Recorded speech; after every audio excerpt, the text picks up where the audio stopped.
Bonjour, Yves Bertrand, RC Fascar. Je tenais encore à faire une vidéo cette année, donc nous sommes mardi 27 décembre. Mais d'abord, pour vous remercier énormément de gens. Donc j'ai fait beaucoup de rencontres ces derniers temps. Donc vous m'avez vu près de Mani, donc merci à lui et à Gigi pour leur accueil. Donc je l'ai déjà dit, mais vraiment, je rencontre vraiment des gens super. Merci à Manu, Laurie et la maman de Laurie, MCL Modélisme, qui m'ont reçu chez eux la semaine dernière. Bien sûr à Laurie, Christopher et Kevin pour tout ce qu'ils font avec MCL et Manu. Donc vraiment, je rencontre des gens super. Mais je veux aussi dédicacer cette vidéo à Donatien qui nous a reçus au Marco Polo près de la gare Saint-Lazare qu'on avait rencontré lors qu'on s'est donné rendez-vous la première fois avec MCL Modélisme à Paris. Donc vraiment un gars super. Vous n'imaginez pas ce qu'il a fait pour nous le jour où on est allé le rencontrer mercredi dernier. Merci à Francisco, un client qui devait recevoir un granit par Mondial Relais, granit qui est parti en France, qui est revenu en Belgique. Et comme il habite Paris, j'ai été lui déposer et lui aussi m'a fait un accueil vraiment super. Merci pour tous vos commentaires sur les différentes vidéos qu'on a fait avec Mani, avec MCL Modélisme, avec mes vidéos, les commentaires que vous faites, les messages que vous m'envoyez après réception. C'est vraiment, enfin voilà, je suis comblé. Franchement, la team Arma, donc que ce soit chez Mani, Arma Passion, Arma France, donc comme je l'ai dit, MCL Modélisme, Bash Brother. Franchement, vous me faites un super accueil. Je reçois des super messages. Merci à vous. Et donc voilà, pour ceux à qui je ne leur ai pas dit, joyeux Noël et tout le bonheur pour l'année 2023.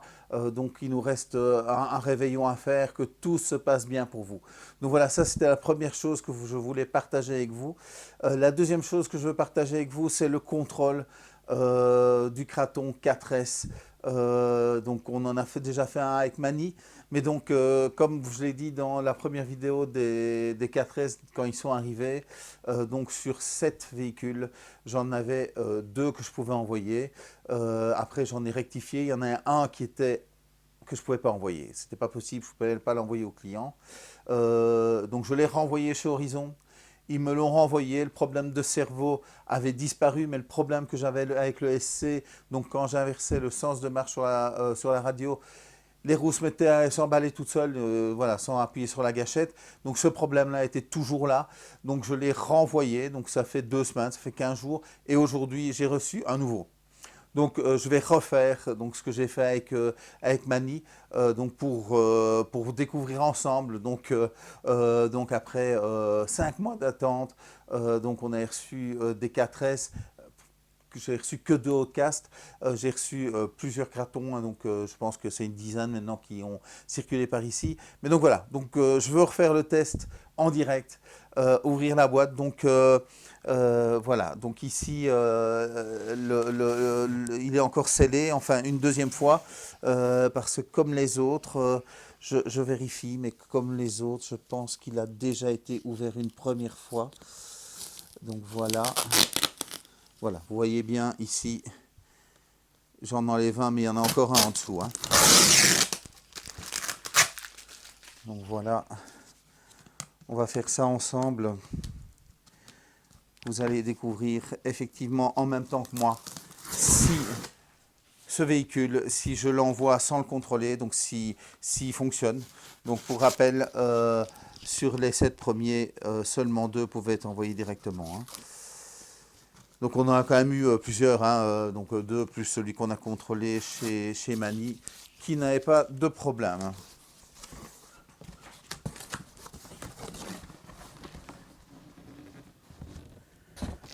Voilà. On va contrôler que effectivement il y a eu 2 scellés. Donc voilà, vous pouvez voir ici, il y a un scellé qui est tout à fait fait, mais un qui a déjà été ouvert. Donc voilà, ils ont déjà été ouverts une première fois. Donc je rappelle qu'on ne sait pas pourquoi, donc euh, a priori, les roues ont été enlevées. Certains ont dit que ça venait d'un problème au niveau de la transmission aux roues, donc entre le différentiel et les roues. Donc il y aurait une pièce, donc un anneau de serrage qui serait défectueux, et c'est ça qu'ils auraient changé sur tous les véhicules. Voilà, donc ça c'est ce que un des abonnés de Mani a pu entendre.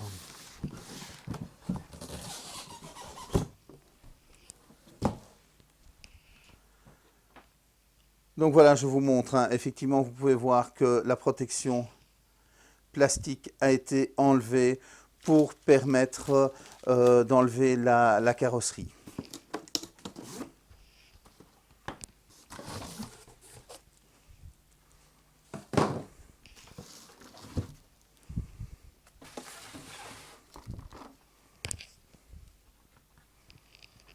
Que dois-je penser? Donc voilà, vous découvrez comme moi, il y a de la graisse dans le fond. Donc on va aller un petit peu plus loin sur ce contrôle de véhicule.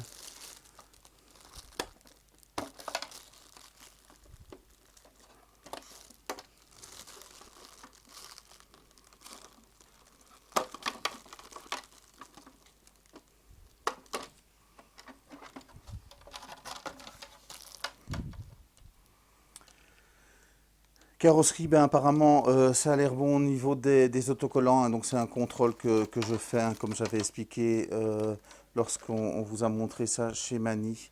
Donc voilà, donc je contrôle en dehors de l'écran. Donc effectivement, pas de problème au niveau des stickers.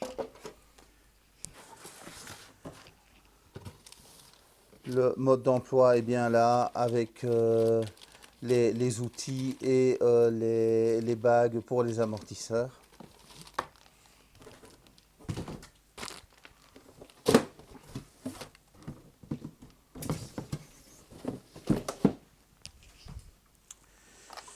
Alors, on va sortir la radio.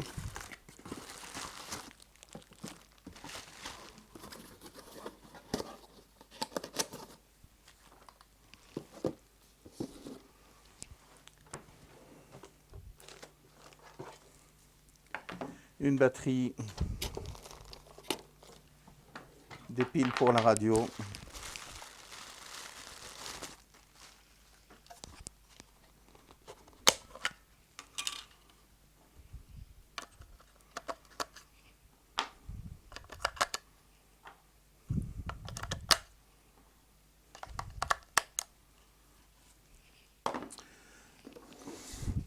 Alors ben, on commence par desserrer les roues, hein. Bon, déjà une bonne chose, elles ont l'air d'être serrées.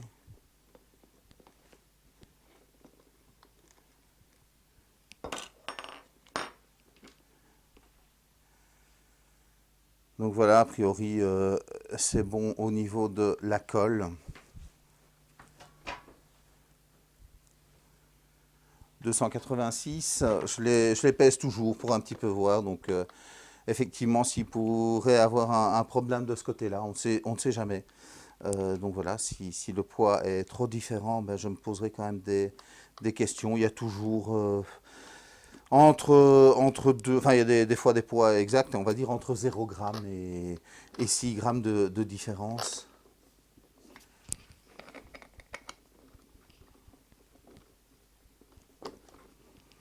Donc voilà, donc là on peut dire qu'elles sont serrées, donc pas de problème de ce côté-là. Ce que je vérifie aussi, c'est qu'il y ait bien les dents sur les écrous, hein. Donc ici, effectivement, on peut voir que les dents sont présentes. Bon, on le sent, hein. Donc je vais vous montrer toutes les roues, hein, de toute façon. Voilà. 286.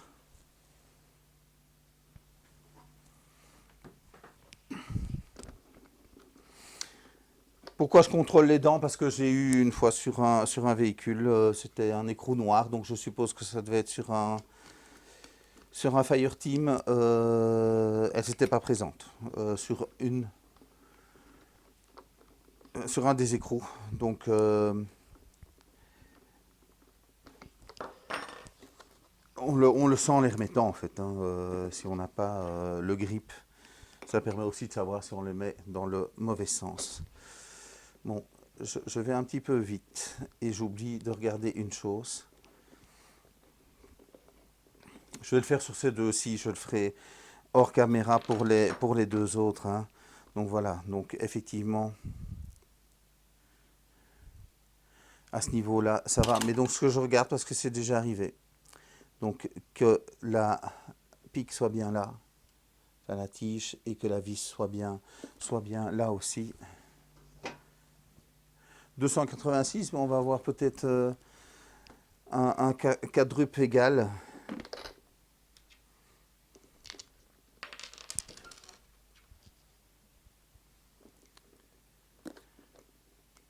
Donc ça n'a l'air effectivement de rien, de se dire ben, à quoi bon le faire. Euh, on est tous pareils, hein. Quand on reçoit le véhicule, on a juste envie d'une chose, c'est le faire rouler. Euh, donc, euh, donc voilà, je le fais pour vous. C'est un petit contrôle. Bon, ça n'empêche pas qu'il y a peut-être d'autres choses à vérifier au niveau des serrages. Mais je vais dire, ici, comme je vais le faire tourner, si ça brinque-balle dans tous les sens, on va vite se rendre compte qu'il y a un problème. Donc ça permet déjà ça. Mais donc voilà, donc il y a quand même des réglages à faire au niveau de la direction. Donc quelques petites choses électroniques. Voilà, 286. Donc les quatre roues sont égales pour une fois. Mais je vous dis, ça peut arriver, hein, entre 0 et 6 grammes de différence. Mais enfin voilà, au moins je suis sûr qu'il n'y a pas de souci. C'est un petit contrôle supplémentaire, on va dire. Je vais quand même défaire les deux écrous pour vérifier avec vous que les tiges sont bien là. Pour éviter tout problème lors du test avec batterie.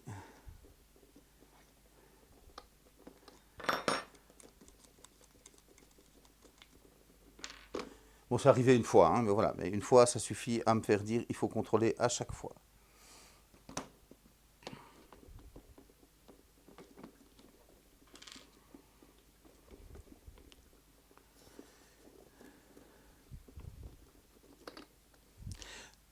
Je ne sais pas si on peut reprocher à ceux qui ne le feraient pas de ne pas le faire. Mani a l'air de quand même bien spécifier que c'est quelque chose d'important. C'est vrai que même au niveau des voitures, donc des voitures en un, les voitures qu'on utilise, c'est vrai que les concessionnaires sont censés vérifier beaucoup de choses. Je pense qu'il y a certaines marques qui mettent le compteur en dessous de zéro pour obliger les concessionnaires à vérifier. Donc voilà, donc oui. Euh, je le fais pas que pour vous, hein, je le fais pour moi aussi. Parce que oui, si je vous envoie un véhicule qui n'est pas en ordre, qui va vous poser un problème dès le premier run, vous n'allez pas être content. Vous allez le dire sur les réseaux sociaux et j'ai pas envie. Après, si je veux bien faire les choses au cas où il y a un problème, parce que même comme ça, il pourra avoir un problème. Donc je vais devoir renvoyer enfin, vous faire renvoyer le véhicule chez moi, le renvoyer chez Horizon. Donc voilà, c'est une perte de temps, c'est une perte d'argent, c'est un risque qu'il arrive des choses au véhicule. Donc voilà, ça m'est arrivé, j'ai dû le renvoyer, donc je l'ai renvoyé directement chez Horizon. Et voilà, il me revient 15 jours. Je ne sais pas ce que le client aurait dit s'il avait dû attendre 15 jours. Donc voilà. C'est parti.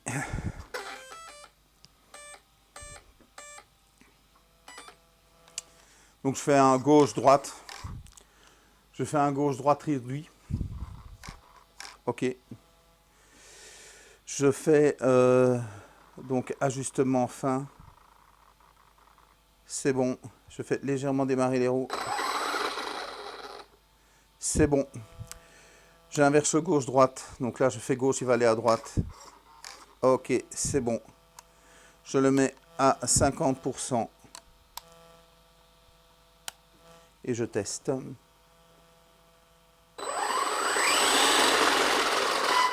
Je teste le frein. Donc 50%, marche avant, marche arrière et frein avant-arrière, c'est bon.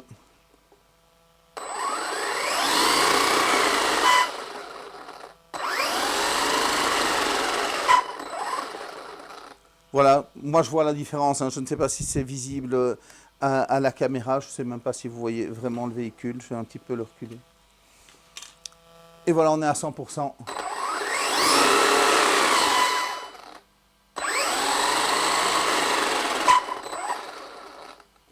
Et donc marche arrière, les deux freins, c'est bon. Il reste le dernier test, l'inversion.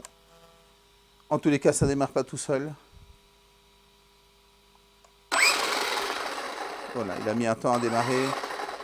Ça va. Donc j'ai fait avant, il va bien en arrière. Je fais arrière, il va bien en avant. Ah, c'est bizarre, quand on va tout doucement, ça ne fonctionne pas.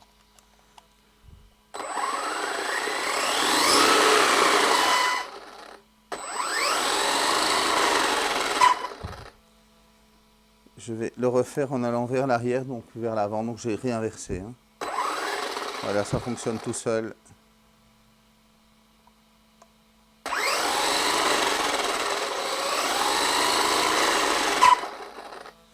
Ok, je vais un petit peu interroger les gens autour de moi pour voir ce qu'ils en pensent à ce niveau-là. Donc effectivement, si je vais tout doucement... Ah ben voilà.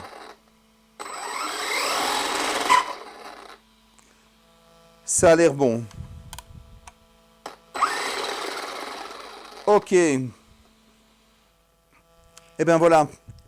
Je ne pense pas que ce sera le dernier contrôle de l'année, dans le sens où le Vortex Mega Boost, enfin Boost Mega, se vend très très bien. J'en attends encore 3 là qui doivent partir pour des clients. Donc GLS me joue des tours, donc logiquement ils auraient déjà dû arriver. Donc j'aurai encore des contrôles cette année. Hein. Il y a un Fireteam qui arrive. Il y a donc un Santon, je pense, des Vortex rouge et Gunmetal et encore un autre rouge. Donc voilà, il y a encore quelques véhicules qui doivent arriver, partir chez les clients, donc qui seront encore contrôlés cette année, pour peu que donc ils arrivent demain ou jeudi ou vendredi. Donc voilà, donc ça a été vraiment une très très belle année. Avec tous les passionnés, donc avec vous tous. Je vous remercie vraiment avec beaucoup d'émotion. Ça a été vraiment super, super. Donc je vais m'attaquer à plusieurs chantiers l'année prochaine. Donc j'ai déjà dévoilé, donc parler des radios de la SLT3 et de la DX3, ça c'est certain. Les différentes programmations d'ESC, de récepteurs, donc pour associer ces radios et modifier des paramètres. Donc reprendre ce que j'avais déjà fait dans une vidéo. Parler des trains avant, trains arrière, des 3S. Donc j'ai déjà reçu des questions, on en a déjà reçu beaucoup avant. Hein. Donc qu'est-ce qui est compatible? Donc je rappelle tout ce qui est 3S, 4S compatible parce que les châssis sont les mêmes. Donc on peut aller sur les 4 mesures hein, qui existent et en châssis et 4 mesures en bras de suspension. Voilà, donc ça sera le deuxième chantier et d'autres choses qui vont être là. Donc vraiment faire en sorte que quand vous cherchez une réponse à l'une de vos questions, vous la trouvez facilement sur RC Fastcar. Elle se trouve déjà, beaucoup d'informations s'y trouvent déjà. Mais je vais essayer de recentraliser tout ça, que si vous cherchez le type d'huile à mettre dans vos amortisseurs ou dans vos différentiels, tout soit centralisé sur une page, donc expliquer ce qui se passe si on met de l'huile plus fluide ou de l'huile plus épaisse ou de la graisse plus épaisse, donc voir ce qui se passe au niveau de vos suspensions, de vos différents. Voilà, ben, ça m'était déjà arrivé. Je n'ai droit qu'à 20 minutes sur mon appareil photo pour faire des vidéos. Donc je me suis fait avoir une nouvelle fois. Donc je termine cette vidéo. Donc je viens de bien préciser ce que j'allais faire. Donc les choses que j'envisageais pour 2023. Petite précision, donc ben, vous voyez, j'ai remballé le Kraton 4S, il y a bien une fuite. Je n'ai pas pu déterminer si elle vient de l'amortisseur ou du différentiel. Donc je vais voir avec le SAV d'Horizon, donc ce qu'ils en pensent, ils vont s'en occuper eux-mêmes, si je dois m'en occuper. Donc voilà, encore une fois, donc j'aurais pu l'envoyer sans ouvrir la boîte. Et donc voilà, ben, peut-être que le client aurait été attentif, aurait vu la fuite, peut-être il ne l'aurait pas vu. C'est sûr que c'est plus difficile à négocier hein, quand on a roulé, donc que ce soit au niveau du différentiel ou au niveau de l'amortisseur. Donc si je vous envoie un véhicule comme ça, que vous revenez après, ben voilà, je dois vous faire confiance quoi. Ou bien vous le voyez tout de suite, vous faites une photo et je râle parce que je vous l'ai envoyé comme ça. Donc voilà, donc je ne vais pas m'éterniser. Donc bonne année. Que le meilleur pour 2023. Merci de tous les messages chaleureux, les gentils messages que vous m'envoyez. Je suis comblé. Et moi, je vous dis salut, salut.